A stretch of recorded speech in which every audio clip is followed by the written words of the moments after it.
কৃষকের সবুজ এই সবজি ক্ষেত পুড়ে লালচে রং ধারণ করেছে।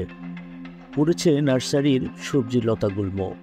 সিরাজগঞ্জের উল্লাপাড়া উপজেলার বড়হাড় ইউনিয়নের গোয়াগাতি গ্রামের ফসলি জমিতে গড়ে ওঠা একটি ইটভাটার বিষাক্ত ধোঁয়ায় এই বিলের অন্তত ১৫০ বিঘা জমির বিভিন্ন ফসল অনবরত পুড়ছে।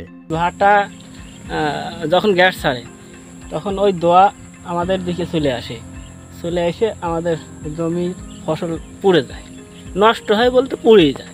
এ ব্যাপারে ওই গ্রামের ক্ষতিগ্রস্ত কৃষকেরা উল্লাপাড়া উপজেলা নির্বাহী কর্মকর্তার কাছে লিখিত অভিযোগ দিয়েছেন। কৃষকের দেয়া অভিযোগে ৭ লাখ টাকার ফসল পুড়ে যাওয়ার দাবি করা হয়েছে। আগে এরকম ছিল না। আমি এই খাতে ৪৫ থেকে ৫০ হাজার টাকা পটল বিক্রি করি, ১৫ শতাংশে।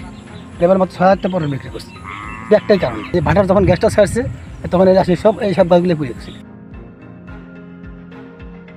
তবে ইটভাটার ধোঁয়ায় ফসলের ক্ষতি হচ্ছে না বলে দাবি করেছেন ইটভাটার মালিক শফিকুল ইসলাম শফি। পটল গাছ একটা দুইজনে জলপি গাছ আছে, জলপি গাছের সময় কিন্তু পটল গাছ লাগানো পটল বলে সমস্যা হয়। আমরা কিছু বলি নেই।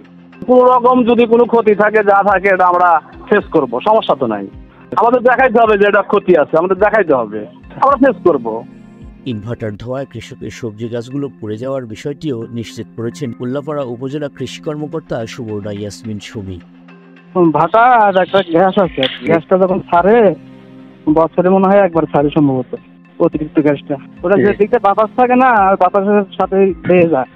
গিয়েছিলাম আমি, ক্ষতিটা দেখছি ওই ভাটার যে গ্যাসটা যখন ছাড়ছিল যেদিক দিয়ে বাতাসটা প্রবাহিত হয়েছে ওদিক দিয়ে শুধু ক্ষতিটা হয়েছে। মানে ফসলগুলো পোড়া ছবি আছে। ফসলি জমিতে গড়ে ওঠা ইটভাটার বিরুদ্ধে ব্যবস্থা গ্রহণের জন্য এরই মধ্যে ঊর্ধ্বতন কর্তৃপক্ষকে বিষয়টি অবহিত করা হয়েছে বলে জানিয়েছেন উপজেলা নির্বাহী কর্মকর্তা সানজিদা সুলতানা।